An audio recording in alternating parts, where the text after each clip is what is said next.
Good morning, everybody. Welcome to this Relo Network Asia webinar. Welcome to the Relo Network Asia webinar series.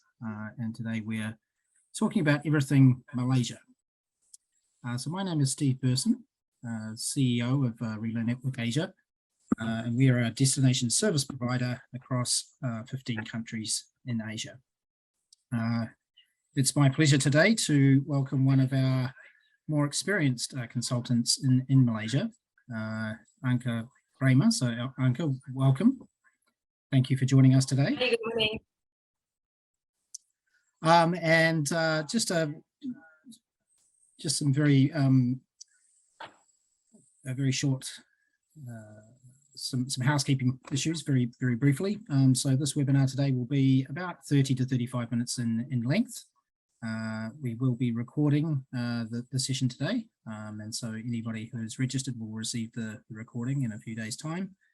And we also do have the question and answer chat box available. So please, if you do have any questions during the presentation, please do let us know.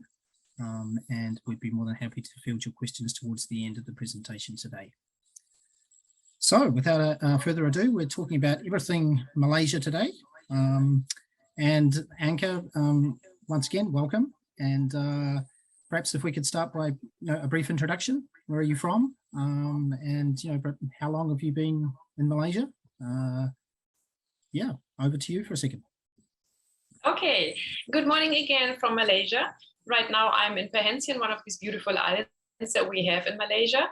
I am in Malaysia plus minus 9 years. I have become a traveling spouse in 2005 when my husband has his first expat assignment over here in Malaysia. I'm the mother of twins who left the house last year for going to university, and I'm working as an intercultural trainer and relocation consultant in Malaysia. Excellent. Well, thank you very much. And so have you lived in various places in Malaysia? I know that you're in KL right now. Have you experienced other places in Malaysia as well? No, I've only lived in KL and greater KL area. I've never lived somewhere else in Malaysia. Most of the expats do live in KL or Penang area. Right, okay. And you've lived in different areas of KL as well, is that correct? Yes, I have lived in an area which is called PJ, Petaling Jaya, which is the west side of Kuala Lumpur, but it's actually not KL anymore, it's PJ. I have lived in Bangsar, which is in the south of KL city center, and I have lived in Ampang, which is northwest towards the city, northeast towards the city center. Okay, so you obviously know the city very well. Yes. And later on, we will share a little bit more about the areas of KL and things like that, and go deeper into that side of things. Okay, so you've obviously been in Malaysia a long time, and not just once. I believe you've left and come back. You wouldn't be there if you didn't like living in Malaysia. Tell us a little bit about what you really like about Malaysia, and what is the beauty of Malaysia, and perhaps how would also the people, how would you describe the Malaysian people?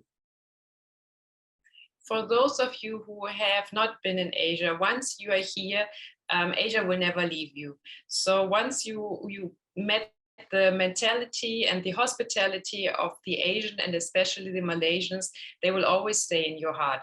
They are a very, very friendly, outgoing group. They are very interested in your personal life, and they mean it by heart. It's not out of curiosity.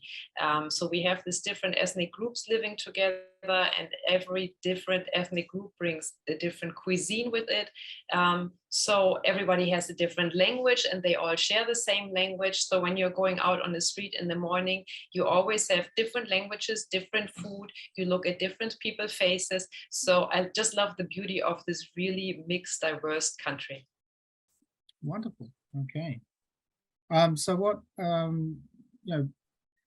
when you're interacting with, and I know there's a lot of diversity in Malaysia in terms of the ethnic sort of backgrounds of people and that sort of thing, but when you're interacting with the people, what's important and what do you need to be sort of aware of, and particularly in Malaysia, in order to get on in the community and to perhaps also from a working perspective as well. What's important, Right. do you think?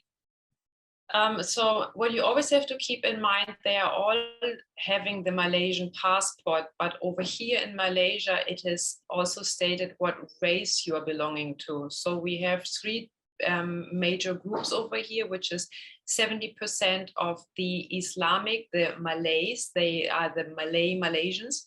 Then we have about 23% of the Chinese Malaysians, and we have the rest of the Indian, like 1% of others who are working over here. But the Chinese, the Malays, and the Indians, they are called Malaysians, but they all bring their different ethnic group. So what they do all have in common is they are all very friendly. What they do have in common, they always smile, and they are always very interested in you and in what's going on with their kind of next. So they are really relationship oriented people. They have different religions. So the Malays are Muslims. The Chinese are either Christians or Buddhism or follow some Taoism. And then the Indians are Christians or they are Hindus. And depending on which religion they are belonging to, they do have their prayer times and they do have a different kind of setup during the day. But all over, we are all living together happily with each other, sharing each other's public holidays, sharing each other's food, and you always have to be very friendly, very open-hearted, and then that will come back to you. So please, whenever you come over here, don't come with a Western mentality. Me coming from Germany, I am very straightforward. This is not very well seen over here. So the people like to dance around the bush. Just make sure they are never losing their face. Be friendly, talk nicely to them, and never raise your voice. But if you keep this in mind, it's an easy living over here. And besides of the hot climate that we are having and the heavy rains that come with the monsoon seasons, or especially during the downpours that we are having, no one is in time. And this is always be a very good excuse for the people to say, well, I'm sorry, I can't be at work because it was heavily raining. So this is something you have to keep in mind when you're working in Malaysia. Right. Okay. And how about, in my experience, in Asia, quite often the traffic is used as an excuse for, people, and sometimes it is a real excuse. Sometimes it's a little bit debatable. Is traffic a problem in KL? Yes, congestion? traffic is not as bad as Jakarta, but traffic is really bad. During COVID, it was very relaxing because everyone worked from home as well. Now the companies are working on a hybrid model, so not everyone is on the road again, but yes, so people try to live close to work, and if they can't afford living close to work, you have a commuting time from 1 hour plus. By 6 o'clock, the streets can be already very, very jammed. Okay, excellent. And from perhaps from a working perspective, any sort of tips in terms of when you're working with the different sort of ethnic backgrounds, and you mentioned the 3 different races. Any tips for people who are working in Malaysia in terms of what is important there to? Relationship is very important in Asia, and of course it's very important in Malaysia. So whenever you're starting as a newbie over here, it is very important that you make friends. And only once you make friends and you really bond connections to someone, then you will be successful and then you will do big business. If you go the Western, or I have to say the German way, you're just focusing on business, then it's very difficult over here. So you really have to spend time on making friends, getting to know the people you're working with. And then once you accomplish this, it takes about 2 to 3 months, then they trust you. And then it is a nice way of making business with them. You have to sit together with food because Malaysia, everything runs via food. So you go out for breakfast, you go out for lunch, you go out for dinner, everybody goes out over here. So business runs over food. Right. Excellent advice. Yeah. And yeah, I've been not in Malaysia, but so much, but I've been in Asia now for 20 odd years, or more than 20 years. And yeah, no, it's in most countries in Asia, the relationships come first, right? You need to build the relationship. I've spent a lot of time in Japan, and you just mentioned 2 to 3 months, but Japan can be sometimes 2 to 3 years before you can build. It takes that long to build relationships, but that's how important they are. And it sounds like things are exactly like that in Malaysia as well. So good advice for people there. Okay, we're going to move, as we're a relocation company, and as housing and finding a place, people a place to live is one of the bigger parts of the job of a destination service provider that like Relo Network Asia.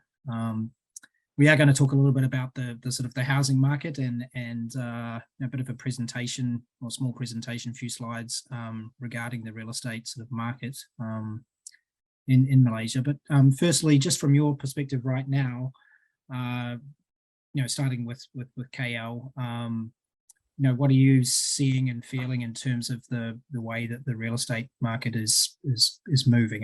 Have things changed since the borders have kind of opened up and more people have started flying back in? Yes.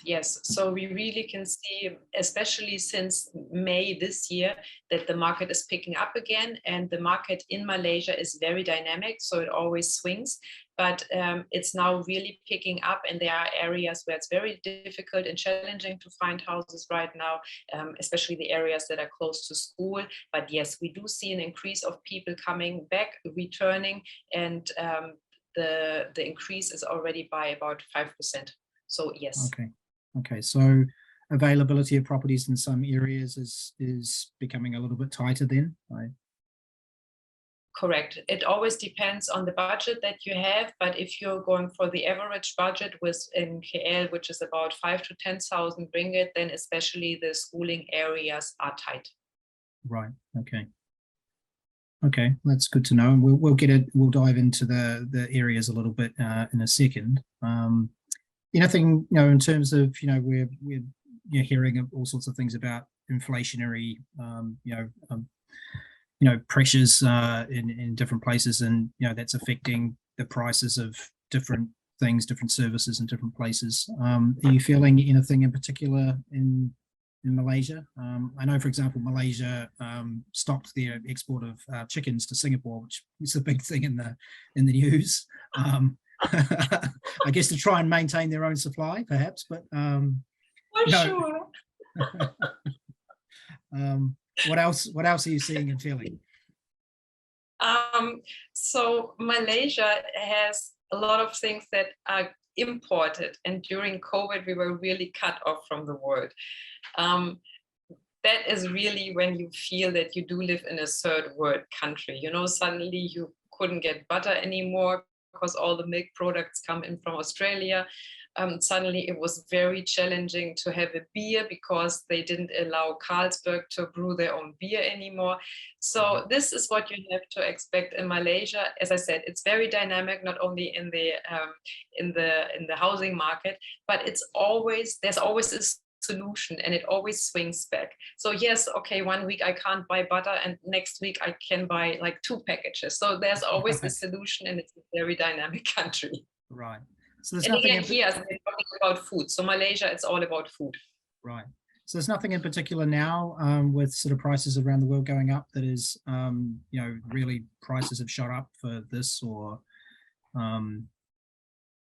nothing. No, actually, what we could see is the prices have gone down a little bit because Malaysia had a very attractive offer for mainland Chinese to buying properties in Malaysia, and that was coming with Malaysia My Second Home, which would give them 10 years of easy in and access to Malaysia. But due to China being closed, a lot of these properties are empty. So they are trying to sell these properties off, because some Chinese are saying they don't know if they can leave the country again. So this is where you see a little bit of a swing, where the prices are going down a little bit. But then on the other hand, a lot of he's trying to buy properties over here as well. So it always swings back and forth, up and down.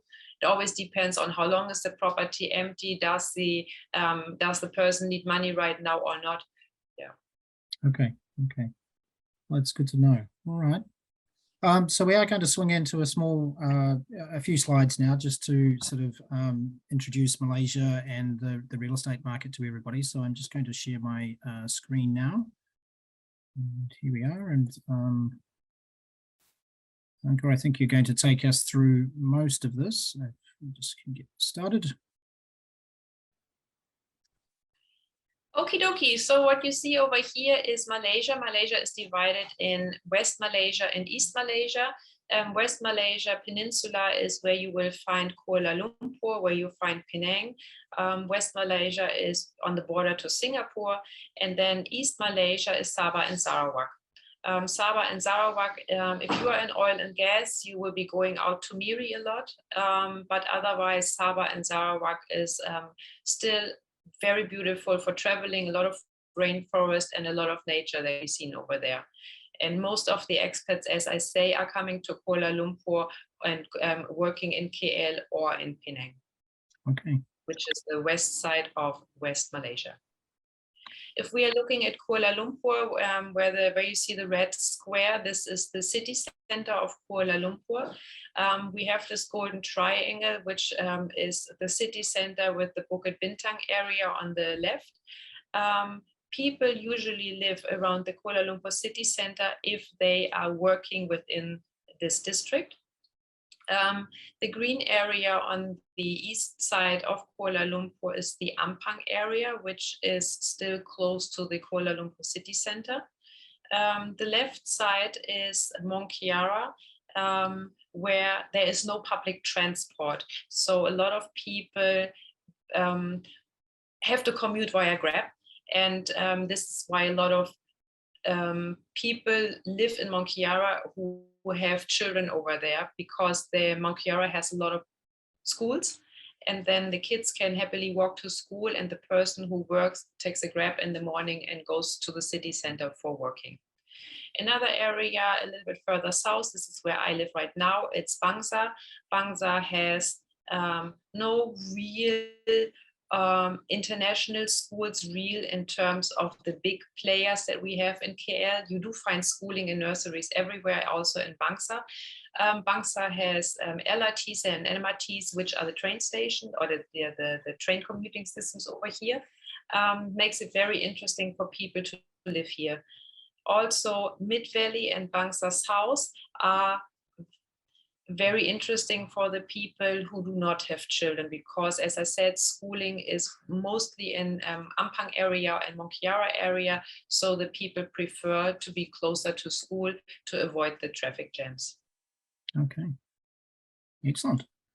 All right, moving on to some of the areas in Kuala Lumpur. So you'd mentioned the city centre, which is KLCC. Correct. So everyone talks about KLCC, which is the Twin Towers, and there is the triangle, which we would go into history, which we don't do right now. This is where the people like to live, because you can easily access everything with walking. You get used to the climate over here, so don't be afraid to walk in the climate. Usually the people take a Grab or the public transport in the morning to get to work, just to avoid reaching the office being sweaty. But then everybody walks back home, and everybody walks in the evening once you are living in this golden triangle. You will find all different kind of supermarkets, you will find your malls, you will find whatever feeds you within walking distance in the KL city district. If we're talking about housing, you will find everything that you want to have. You could have lower budget, you can have high-end budget. It all depends on what you are targeting. So if someone is telling you KLCC you cannot afford to live in, that's not really true. You just have to maybe look a little bit harder, but yes, you will find good living options in KLCC for an affordable price as well. Excellent. And moving on to Mongkiara. Mongkiara is a little bit our little Manhattan. I think this is because of all these international schools that are in Mount Kiara, and there is just no space because KL is quite hilly, so Mount Kiara is really, you know, in kind of a valley, and this is why we have all this really, yeah, like Little Manhattan. We have all the skyscrapers over there, and if you do like living in Manhattan, then you do like living in MK. Everything is in walking distance. You have your groceries, you have your restaurants, you have your school, you have your sports. So you don't need to leave Mount Kiara because everything is at your doorstep. There are no big offices in Mount Kiara area. As I said, most of the offices are within KL city center. So then you would take a Grab and you will Grab to work, Grab versus Uber, and that takes about 20 minutes on a good day. And if you are caught in traffic, it might gonna take you 45 minutes. Okay, excellent. Next, we have Bangsar, which is where I believe you're living right now. Is that right? Yes. So now that my boys have left the nest, we don't need to be close to any school anymore. And this is why we chose to go to Bangsar. Bangsar is a very old Indian community.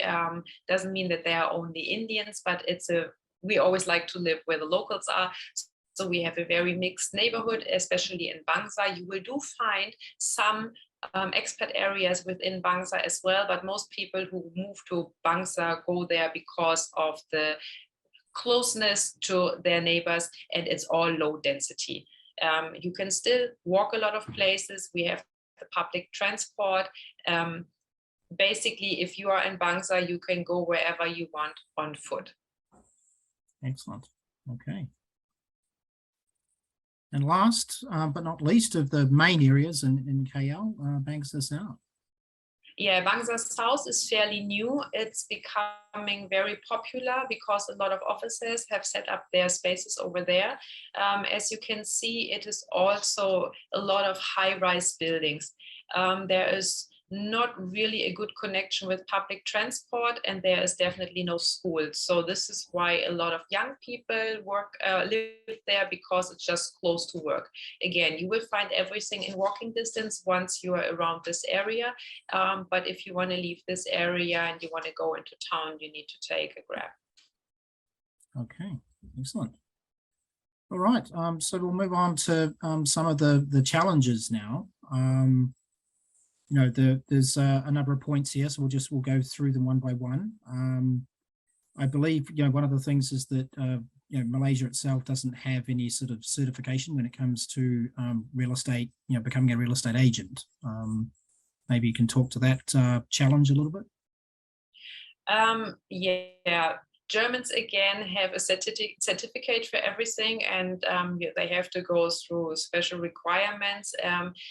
Malaysia is a little bit more flexible when it comes to this, so it's not very difficult to get your real estate license.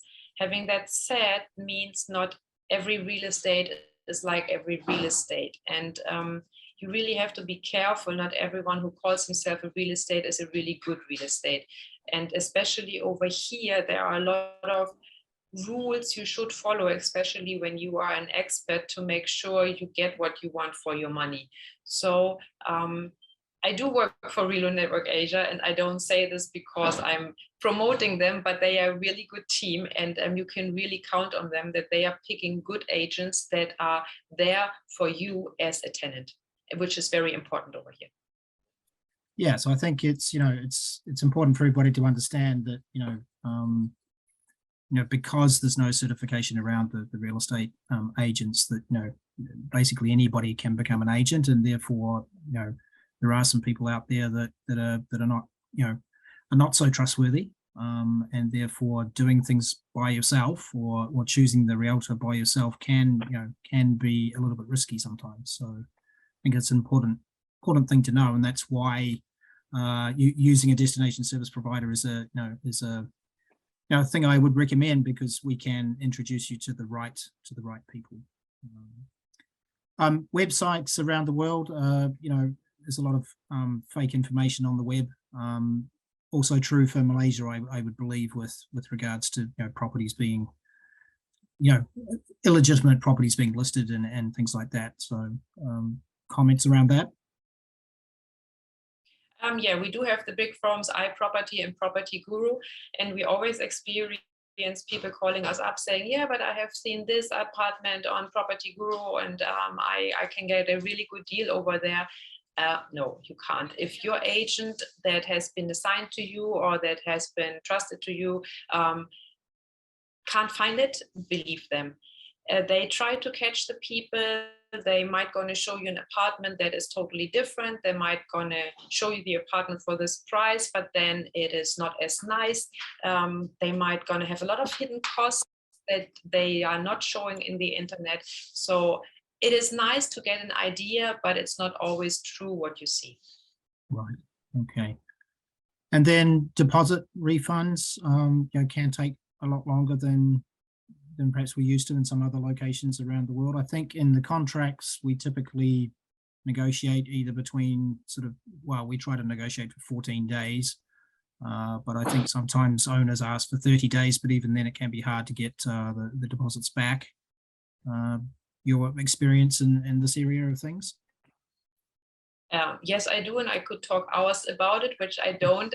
So always keep in mind, deposit return might take longer as expected. And this is why a good agent on your side is really necessary, because this agent will do the work for you, and the agent will chase the landlord instead of you trying to squeeze the money out of the landlord who suddenly, I don't know, disappears or moves to another country and then says he has difficulties with bringing the money back into the country. So please work with a reliable real estate agent, and then it's easier to get your deposit back. Certainly. Okay. Yeah, and I think if I skip to the last sort of point on the slide here, I mean, owners tend to be quite creative, I think, in the Malaysian market. I mean, you've probably had a lot of experience with that as well. Yes, we do. And also from personal kind of view, my last landlord is a local. He is a Chinese Malaysian, and he has moved to Singapore. And when it came to returning our deposit, he said, oh, I'm sorry, it's not possible to return your deposit all at once because I can't transfer money more than 5,000 ringgit a week. So it took quite a while for him to return our deposit. As Steve said, they are very creative and there's nothing you can do. Don't even think about trying to bring someone to court for it. It was just use the time. No one is doing this over here. So you rather, if you really don't want to have the money back, then you just leave the country and say, okay, Right.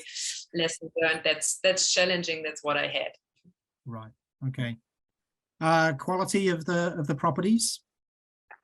Yes, very good point, because the quality over here is very different. We do live in a very hot climate over here, so no one has double or triple windows due to you need the airflow coming into your accommodation.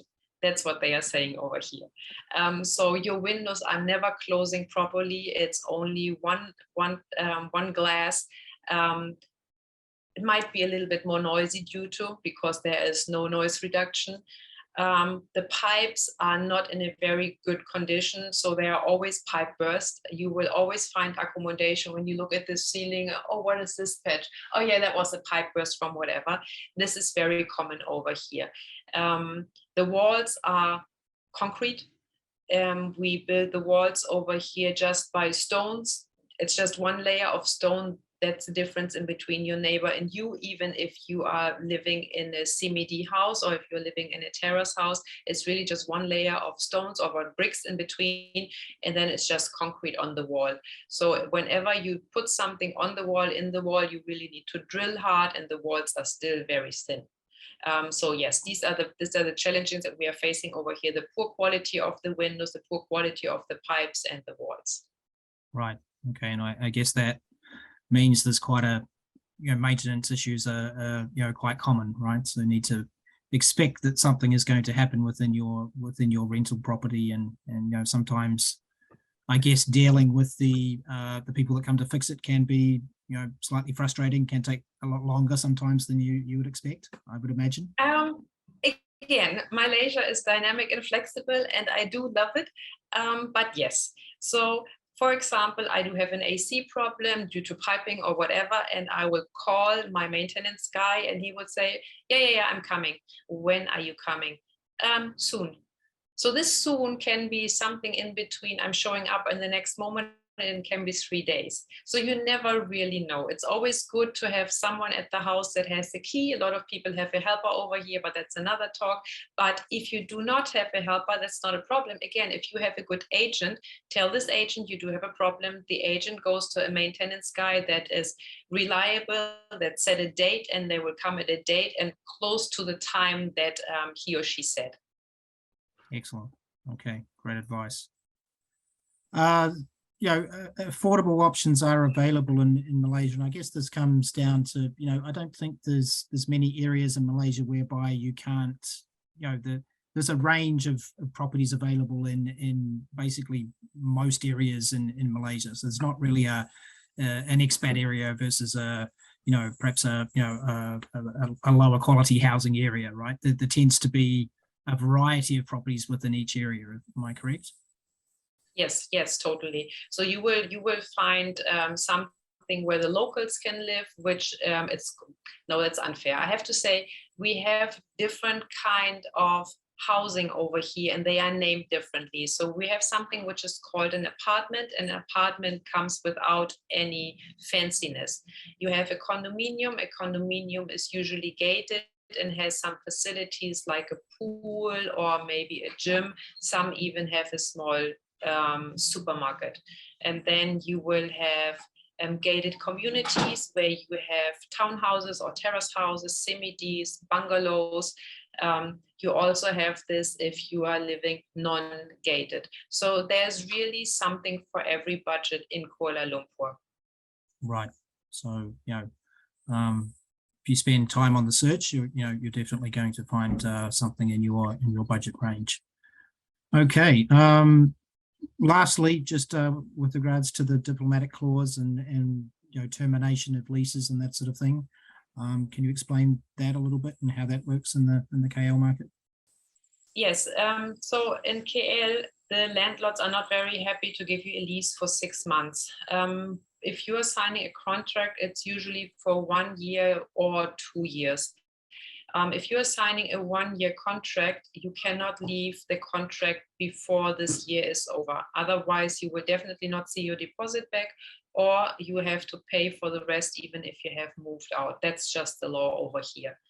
If you sign up for a 2-year contract, then after 1 year, you could leave the house, the condominium where you're staying at, if your company moves you elsewhere. This means you have to show a letter that your company is moving you out of Malaysia, and then you can leave your property after 1 year of time. You cannot pull this diplomatic clause if you are saying, I don't like my neighbors, they are too noisy, or I don't like this area, there's too much traffic jam. This doesn't work. Right. So it's really only when you are leaving the country. Right. So I think commonly this is called 12+2, and that you probably need to give 2 months notice in that second year to get out of a lease.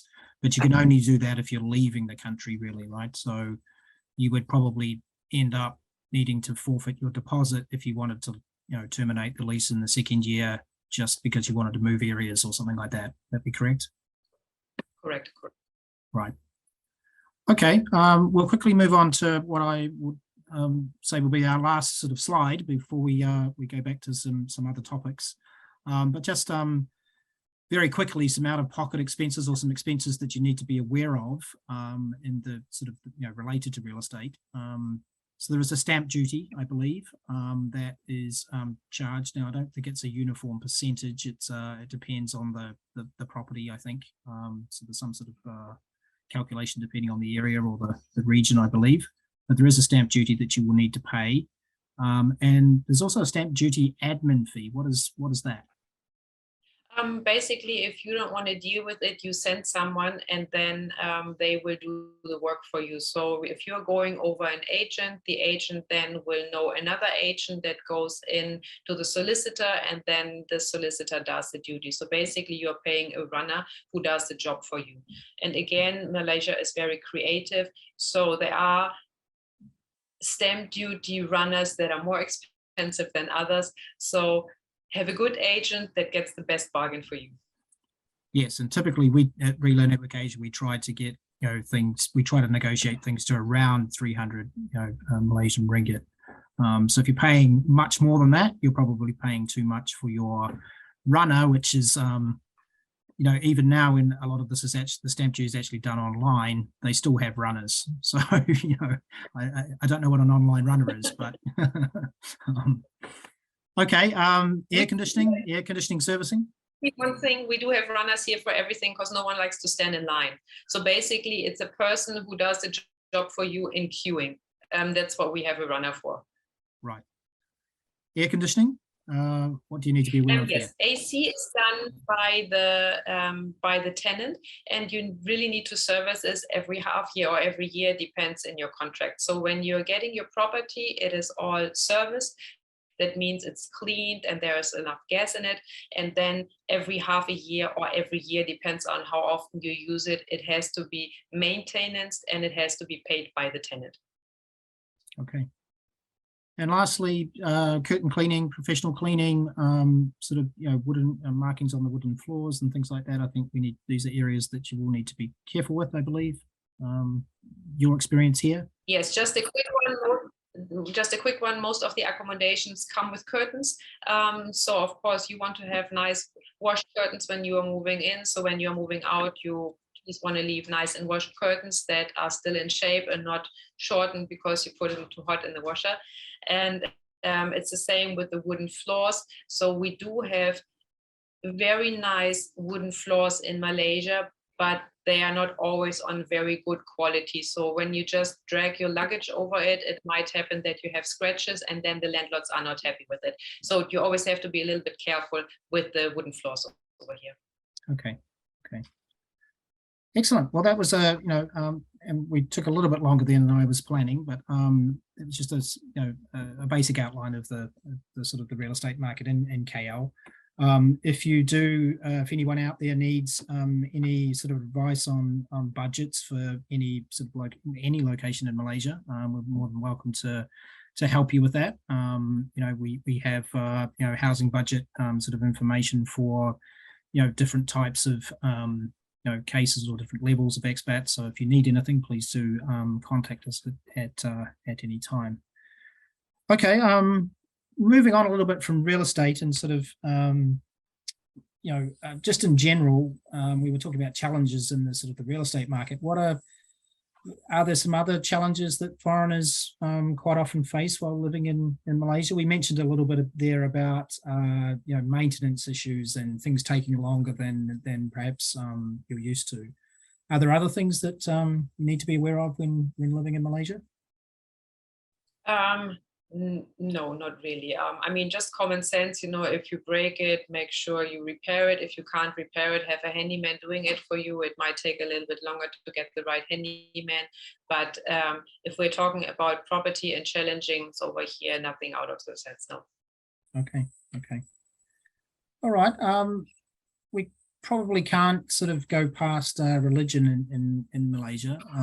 Now, Malaysia is known as a Muslim country, although as you have explained, there are a number of different races and ethnic people from different ethnic backgrounds.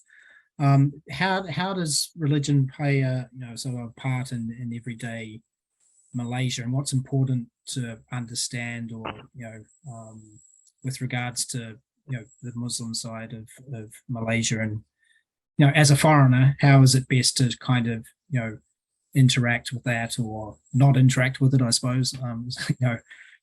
What has been your experience sort of on that side of things? Malaysia is a very tolerant and progressive and dynamic country. So that makes it very easy for Westerners to adapt over here. This is why we do have so many expats coming to KL. Plus the Chinese and the Indian that are bringing always a different vibe into the Muslim community. So if you keep in mind that you live in a Muslim country, I always think it's appropriate to dress accordingly, but this is me. Doesn't mean I you see, I have my shoulders free in the Muslim way. This is no way. Here it's not a problem because it has been accepted, it's been tolerated, because the Chinese dress like Westerners. The ladies wear shorts, the ladies wear tank tops. It is not a problem. So it is respected, it is accepted, even if they don't appreciate it. But no one says anything because you see it on the street every day. What you do have to keep in mind about the Muslims is they do their prayers. And Friday afternoon is prayer time. It's their Sunday church day. So they are going to the mosque on Friday by 1 o'clock. And this is when you have immense traffic on the road, and a lot of people will leave the office for this. It always depends on the companies and the deals that they are having with their employees. But the people do go to the mosque, and you should not call for a meeting on a Friday afternoon by 12 or 1 o'clock, because the Muslim people will not be there. So this is what you have to keep in mind if you live in Malaysia. Respect their culture, respect their religion, and work your way around and with it. Right. Okay, great advice. Thank you. What about language? Would you say that it's important to learn Malay or learn some of these other languages? I've found in Japan, for example, showing an interest and trying to learn a language goes a long way, even if you can't, speak a lot. The effort, people see the effort and appreciate the effort. Is that true in Malaysia as well? Due to the British have been here for a long time, everybody speaks English over here, and the schools are teaching English as well. So no, there is no need to speak English, to speak Bahasa in Malaysia. But Bahasa Melayu is the language of Malaysia.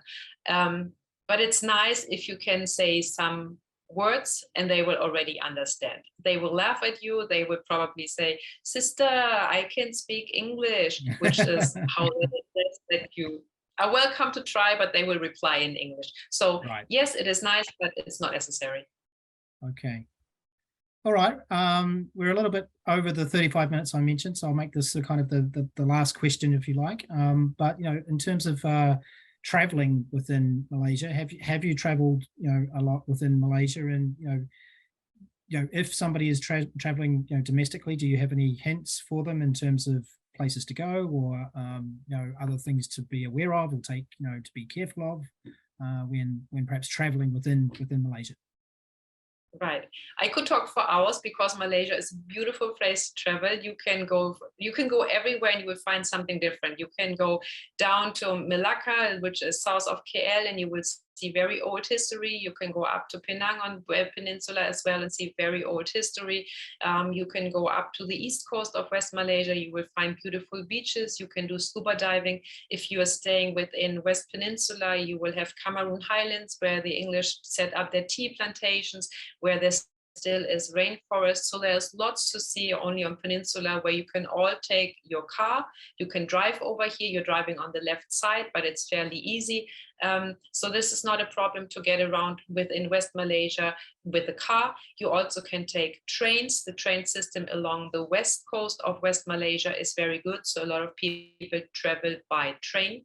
You can also fly for very affordable prices within Malaysia. And if you're going over to the other side, the Borneo side, Sabah and Sarawak, we have Mount Kinabalu, where you can do your hiking. You will see a lot of rainforest. There's still a lot of nature. People come here to see the orangutans. They do river cruises to see the prosperous monkeys. This is the one with a very big nose. Sipadan is known for outstanding scuba diving. All very, very accessible, very safe. Just don't wear your best jewelries when you are going out in public. That's the only advice I give. Okay, excellent.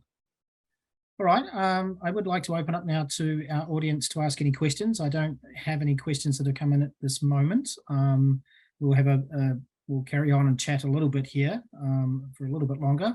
But if you do have any questions, please enter them into the Q&A chat box. I'd be more than happy to answer any questions that you have. Otherwise, perhaps if now that we don't have any questions right now, you mentioned food. Obviously, food is very important to the Malaysian culture. know, what are your, tell me about some of your favorite foods in Malaysia, and Okay, so give the us a. beauty over here is that we all have the different kind of ethnic groups that are preparing the food differently. And everybody enjoys the food of the other ethnic group. So what we are doing, example, in the morning, we go out and we have our roti. Roti is the Indian type of bread. It's very fluffy, round bread. It looks like a crab for the French that has a lot of air in it, and you dip it in some curries. This is very typical to have for breakfast, or the Malaysians eat their nasi lemak, which is rice cooked in coconut cream, together with some dried peanuts and some cucumber and some egg and some sambal, which is a spicy sauce. So this is just breakfast. And then you will think about what you're going to have for lunch. A lot of people like to go Indian for lunch, where you have your chicken, you have your rice, you have different kind of sauces and vegetables you put on top. And then in the evening, the people like to go out for Chinese, where you have your seafood, where you have more vegetables. So really you can eat around the clock in Malaysia. And of course, we do have a lot of Western restaurants. You can have your Spanish, you can have your Italian, you can have your fish and chips. And of course, we do have all the big brands like Burger King, McDonald's. Newest is Taco Bell on the market. So they are all here as well. Taco Bell. Well. Okay. Great. Well, it sounds like there's a real good variety, and fun to learn and try. We do have one question that has come in. What is the workplace culture of Malaysia with colleagues and with clients? So I guess within an office, and then I guess between clients and that side. Okay, so you always of course stay professional. I am sure it talks about work balance in between you and me. So you have to make sure that you have to have a good contact and a good relationship with your colleagues and with your boss. Your boss will sit by the table with you and have a conversation over lunch. It is very important that you get to know each other. You share, and you should share, private information. They love to ask about your salary over here. You never have to answer it. They are so curious. So it's always, you enter a Grab, it's like, are you married? Do you work over here? How much do you earn? Do you have children? These are the standard questions. You don't have to answer them, just make something up, because it's just nice. Even the Grab driver wants to build a relationship with you. And this is what you have to do when you work in Malaysia. It's the same when you talk to your clients. They don't do business immediately with you. You have to build a relationship. You have to know, oh, he's married, or he has children, or even if you just talk about food, you need to have some personal information to build a relationship over here, and then you only do business. Great advice. Okay. Wonderful. Well, I think we're coming towards the end of our time. It's been wonderful spending some time with you today and learning a little bit more about Malaysia. We remain curious about how things are going to develop now that Malaysia's opened up and there's a lot more people coming back. But we haven't obviously seen the supplies, a lot of the supply side issues that we're perhaps seeing in other countries like Singapore or Japan, where the property markets are really, really hot.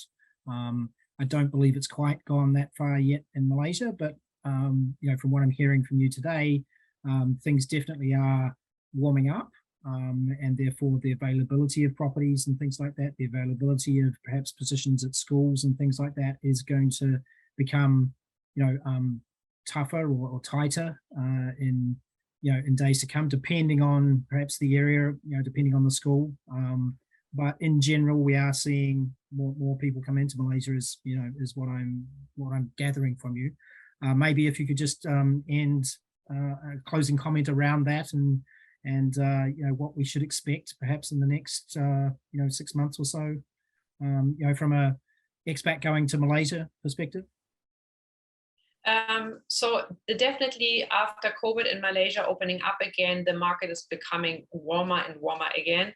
And I've just spoken to the school from my boys, and they already have 400 more children compared to last year. And they are only one school over here. You see the market is picking up, and if the expats are coming back, everything goes very fast. And it's very nice to see, because we really had to draft years. They kept us on a very, very short leash, so everybody is happy that the world is starting to run again and Malaysia has opened up. And yes, everybody loves expats over here, so everybody is welcome. Excellent. Okay. Well, I look forward to my next trip to KL. I must admit I haven't been able to go for the last almost 3 years now. So it would be really good to get back there and enjoy some of the food and culture that we've heard about today. So thank you very much for your time today, Anke, and look forward to working with you more, and as you help our expats in KL to acclimate and settle down there in Kuala Lumpur. So thank you very much. Thank you very much, Steve, and have a good day for the rest of all. Okay, thank you to our audience, and thank you to everybody out there. Take care. Bye-bye.